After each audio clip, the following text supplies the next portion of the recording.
안녕하세요. 정형외과 전문의 닥터 홍 선생입니다. 나이가 들어서도 건강함을 유지하는 것, 남녀노소 누구나 원하는 것일 텐데요. 그렇다면 어떤 것이 좋을까요? 잘 먹는 것? 운동 열심히 하는 것? 맞습니다. 잘 먹고 열심히 운동 잘 하시면 당연히 나이가 들어서도 건강함을 유지할 수가 있습니다. 그런데 저는 정형외과 의사이다 보니 여기에 한 가지를 더 추가하고 싶은데요. 그것은 바로 튼튼한 뼈를 유지하는 것입니다. 정형외과라는 직업 특성상 골절 환자분들을 굉장히 많이 만날 수가 있는데요. 젊은 분들이야 회복이 빠르니 골절 이후에 수술을 하더라도 금방 회복이 되면서 일상생활에 크게 문제가 남지 않는 경우가 많지만, 나이가 드신 분들 중에서 특히 골다공증이 심하신 분들은 살짝 넘어졌는데 골절이 생기는 경우도 있고요. 이렇게 골절이 되었다 하더라도 뼈가 굉장히 얇고 약하기 때문에 수술도 어렵고 수술 이후에 회복도 굉장히 오래 걸려서 오랜 기간 동안 고생하시는 분들을 많이 봤습니다.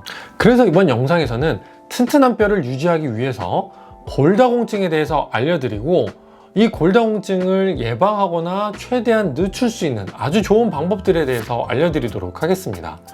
이번 영상이 마음에 드신다면 구독과 좋아요 버튼 꼭 눌러주시기 바랍니다. 많은 분들께서 이미 알고 계시겠지만 골다공증은 정상적인 뼈에 비해 밀도가 낮아지면서 뼈가 약해지게 되고, 그러면서 아주 작은 충격에도 쉽게 골절이 되는 상태를 말합니다. 사람의 뼈는 처음 생긴 그대로 있는 것이 아니라 새로운 뼈는 계속 만들어지고 오래된 뼈는 흡수가 되는 이 두 가지 과정이 균형을 이루면서 뼈가 유지되는데요. 30세쯤까지는 뼈가 생성되는 속도가 더 빠르기 때문에 이때 골밀도가 최대가 되고, 그 이후에는 점차 골밀도가 조금씩 감소하게 됩니다. 이렇게 조금씩 골밀도가 감소가 되다가 어느 수준 이하로 떨어지게 되면 골절이 생기기 쉬워지는 바로 골다공증 상태가 되는 것입니다. 이런 골다공증은 특히 여성분들에게서 더 많이 나타나는데요. 기본적으로 여성은 남성에 비해 뼈의 양이 적기도 하고요. 난소에서 나오는 에스트로겐이라는 호르몬이 이 골밀도를 유지시켜주는 역할을 하는데, 폐경기 이후에는 이 에스트로겐이 급격하게 감소하기 때문에 골밀도를 유지해주지 못하고 급격하게 감소가 되는 것입니다. 이 외에도 골다공증은 유전적인 부분도 있고, 불균형한 식습관, 음주, 흡연, 저체중, 그리고 항암 치료 같은 여러 가지 다른 원인들에 의해서 생길 수가 있다고 알려져 있습니다. 간혹 외래에서 환자분들 중에 저는 골다공증이 너무 심해서 무릎과 허리가 항상 아파요 라고 하시는 분들이 계시는데요. 사실 골다공증은 증상이 있는 병은 아닙니다. 골밀도가 감소가 되었다고 해서 무릎이 아프거나 허리가 아프거나 하는 증상이 생기지는 않습니다. 그럼 이렇게 증상도 없는 골다공증 치료를 왜 해야 될까요? 바로 골절의 위험성 때문입니다. 골다공증이 있는 분들의 경우 손목 골절, 척추의 압박 골절, 그리고 대퇴골 골절 순으로 골절이 발생한다고 알려져 있는데요. 특히 70세 이상에서 이런 대퇴골 골절이 발생한 경우에는 이 골절 자체가 문제가 되는 것이 아니라 골절 이후에 움직이지 못하게 되면서 심장이나 폐에 문제를 일으킬 가능성이 높아지게 되고, 그러면서 1년 내 사망률이 10%에서 20%까지 된다고 알려져 있습니다. 영상의 초반에 나이가 들어서도 건강함을 유지하기 위해서는 바로 튼튼한 뼈를 유지하는 것이 중요하다고 제가 말씀드렸는데요. 이렇게 골절이 생기지 않게 하기 위해서는 튼튼한 뼈를 유지하는 것이 중요하고, 그러기 위해서는 평소에 골다공증이 있는지 잘 체크하고 골다공증이 진행되지 않도록 운동과 식습관을 잘 유지하는 것이 중요합니다. 골다공증을 검사하는 방법은 여러 가지가 있지만 그 중에서 가장 많이 사용하는 것은 덱사라고 하는 이중 에너지 X선 흡수 계측법입니다. 가장 많이 하기도 하고 결과가 정확하기 때문에 여러분들이 일반적으로 골밀도 검사를 한다고 하면 바로 이 덱사라는 방법을 사용하게 됩니다. 65세 이상의 여성이나 70세 이상의 남성의 경우 건강보험이 적용이 되기 때문에 이 골밀도 검사를 저렴한 가격으로 받으실 수 있고요. 그리고 65세 이하이더라도 조기 폐경이 되었거나 골다공증을 일으킬 수 있는 질환이라든지 약물을 드시는 경우, 이런 경우에도 건강보험이 적용이 되기 때문에 가까운 병원에서 골밀도 검사를 받으시는 것을 추천드립니다. 이런 골밀도 검사 이외에도 혈액 검사나 소변 검사를 통해 뼈를 만드는 데 중요한 칼슘이나 비타민 D의 양을 확인하기도 하고요. 척추 사진을 찍어서 골다공증으로 인한 압박골절이 있는지를 확인하기도 합니다. 주로 대퇴골 부위나 허리에서 골밀도 검사를 하게 되는데요. T 값이라고 해서 건강하고 젊은 사람의 골밀도와 비교를 해서 그 편차가 -1에서 -2.5인 경우를 골감소증 또는 골연화증이라고 하고 -2.5 이하를 골다공증이라고 하게 됩니다. 골감소증의 경우에는 치료를 바로 하기보다는 칼슘과 비타민 D를 적절히 섭취하면서 1년마다 주기적으로 골밀도 검사를 하면서 상태를 체크하는 방법으로 치료하게 됩니다. 그렇다면 골다공증으로 진단이 되었다면 어떻게 치료를 해야 될까요? 치료 원칙은 간단합니다. 골다공증 약을 사용하면서 칼슘과 비타민 D를 적절히 섭취하고 적절한 운동과 함께 골다공증에 안 좋은 습관들인 음주, 흡연 같은 것들을 줄이는 것입니다. 먼저 첫 번째로 골다공증 약에 대해서 설명드리자면 일단 골다공증 약의 원리는 간단합니다. 우리 몸에서 뼈를 만들어주는 세포와 뼈를 흡수하는 세포들이 있는데 뼈를 만들어주는 세포를 활성화시키든지 뼈를 흡수하는 세포의 활성을 줄여주든지 그렇게 해서 뼈의 밀도를 유지해주는 방법으로 치료하게 되는데요. 첫 번째로 말씀드릴 골다공증 약은 바로 비스포스포네이트입니다. 이것은 뼈를 흡수하는 기능을 억제해주는 약인데요. 가격도 저렴하고 가장 많이 사용되는 약입니다. 여러분들 중에서 일주일이나 한 달에 한 번 약을 드시거나 3개월에 한 번씩 주사를 맞으시는 분들은 바로 이 비스포스포네이트 치료를 받고 있다라고 생각하시면 됩니다. 이 약은 효과가 좋아서 많이 사용되기도 하지만 몇 가지 단점이 있습니다. 3년이나 5년 정도 이 약을 꾸준히 사용하게 되는 경우에는 대퇴골이 비전형적으로 골절이 생기는 경우가 있을 수가 있어서 약을 잠깐 쉬는 휴지기가 필요합니다. 물론 마냥 약을 사용하지 않는 것은 아니고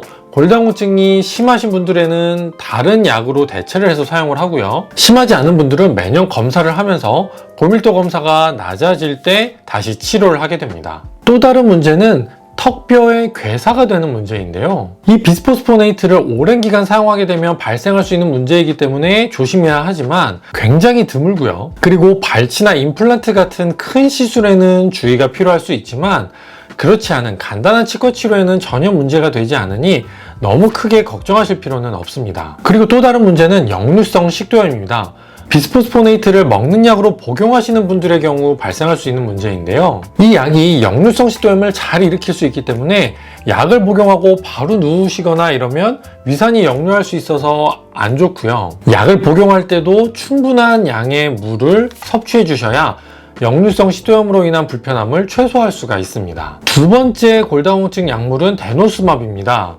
이 약물도 뼈가 흡수가 되는 것을 억제해주는 약인데요. 6개월마다 한 번씩 주사로 맞고 계시는 분들은 바로 이 데노스맙 치료를 받고 계시는 것입니다. 6개월에 한 번씩 맞으니 환자 입장에서는 편하긴 하지만 비스포스포네이트보다는 가격이 비싸고 앞서 말씀드린 것처럼 대퇴부에 비전형적인 골절이 발생할 수 있다는 부작용은 똑같이 가지고 있습니다. 세 번째 골다공증 약은 여성 호르몬 유도제입니다.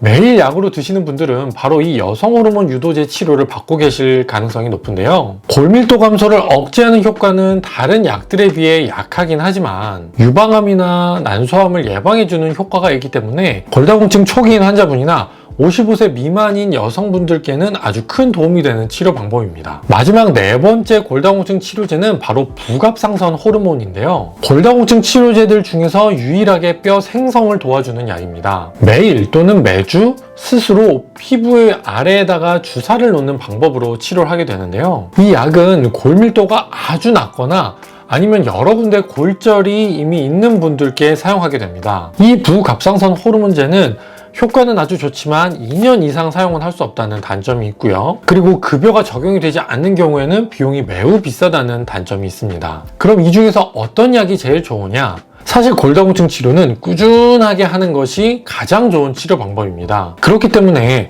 어떤 약을 사용을 하든지 먹든지 주사로 맞든지 내가 꾸준하게 치료를 받을 수 있는 방법이 가장 여러분들께 좋은 치료 방법입니다. 그렇다면 이런 약물 치료 말고 일상생활에서 골다공증을 예방할 수 있는 그리고 골밀도의 감소를 최대한 줄여줄 수 있는 좋은 방법은 어떤 것이 있을까요? 바로 음식과 운동입니다. 골다공증에 도움이 되는 영양분은 바로 칼슘과 비타민 D입니다. 칼슘은 그 자체로 뼈를 만들어주는 기본 재료가 되기 때문에 중요하고요. 비타민 D는 우리 몸에서 칼슘이 흡수가 되는 것을 도와주는 역할을 하기 때문에 골다공증에 큰 도움이 됩니다. 그렇다면 이런 칼슘과 비타민 D는 얼마나 섭취를 해야지 좋을까요? 칼슘 같은 경우에는 우리가 편식을 하지 않고 적당히 식사를 하게 된다면 평균적으로 하루에 500mg 정도의 칼슘을 섭취할 수 있습니다. 그런데 골다공증을 예방하기 위한 추천 칼슘 섭취량은 800에서 1000mg이기 때문에 약 300에서 500mg 정도의 차이가 생길 수밖에 없는데요. 다른 것들을 챙겨 드셔도 좋지만 그냥 고칼슘 우유 하나만 하루에 200ml, 조그만 거 한 팩 정도만 드셔도 그 안에 칼슘이 300에서 400mg 정도는 들어있기 때문에 충분한 칼슘을 섭취할 수가 있습니다. 만약 우유로 드시기 힘든 분들 같은 경우에는 칼슘 보충제를 매일매일 300에서 500mg 정도를 더 챙겨 드시면 도움이 될 수 있습니다. 하지만 칼슘 보충제는 과량으로 드실 경우에는 변비나 위장장애 같은 부작용이 생길 수 있으니 꼭 적당량을 챙겨 드시기 바랍니다. 비타민 D의 경우 권장하는 약은 하루에 약 800 IU 정도가 되는데요. 많은 분들이 아시다시피 비타민 D는 햇볕을 많이 쬐면 우리 피부에서 저절로 합성이 되지만 요즘은 대부분 실내에서 생활하는 경우가 많고 밖에 나갈 때는 선크림을 열심히 바르기 때문에 이렇게 햇빛만 쬐는 것으로는 비타민 D가 부족할 수밖에 없습니다. 이 비타민 D는 등푸른 생선 같은 음식에 많이 들어있다고 알려져 있지만 이렇게 음식으로 챙겨 드시는 것은 사실 좀 어렵기 때문에 저는 비타민 D가 800에서 100 IU 정도가 들어있는 비타민 보충제를 드시는 것을 추천드립니다. 그럼 운동은 어떤 것들이 있을까요? 아주 간단합니다. 걷기나 달리기 아니면 자전거 같이 내 몸에 체중을 실어주는 종류의 운동을 하면 됩니다. 체중을 실어주는 운동을 꾸준하게 해주시면 뼈를 생성하게 하는 세포가 지속적으로 자극이 되고 그러면서 튼튼한 뼈를 유지할 수가 있습니다. 마지막으로 골다공증의 나쁜 습관을 줄이는 것도 굉장히 중요한데요. 술, 담배, 커피, 탄산음료, 그리고 짜게 먹는 습관들은 뼈를 더 약하게 만들 수 있는 원인이 될 수 있기 때문에 최대한 줄이시는 것이 좋습니다. 오늘은 튼튼한 뼈를 만들기 위해 골다공증에 대해서 알려드리고 좋은 음식과 운동 방법 그리고 안 좋은 습관들에 대해서도 알려드렸는데요. 이 외에도 다른 궁금하신 점들이 있으면 아래에 있는 댓글로 남겨주시면 제가 최대한 빠르게 답변 드리도록 하겠습니다. 그럼 저는 다음 영상에서 뵙도록 하겠습니다. 감사합니다.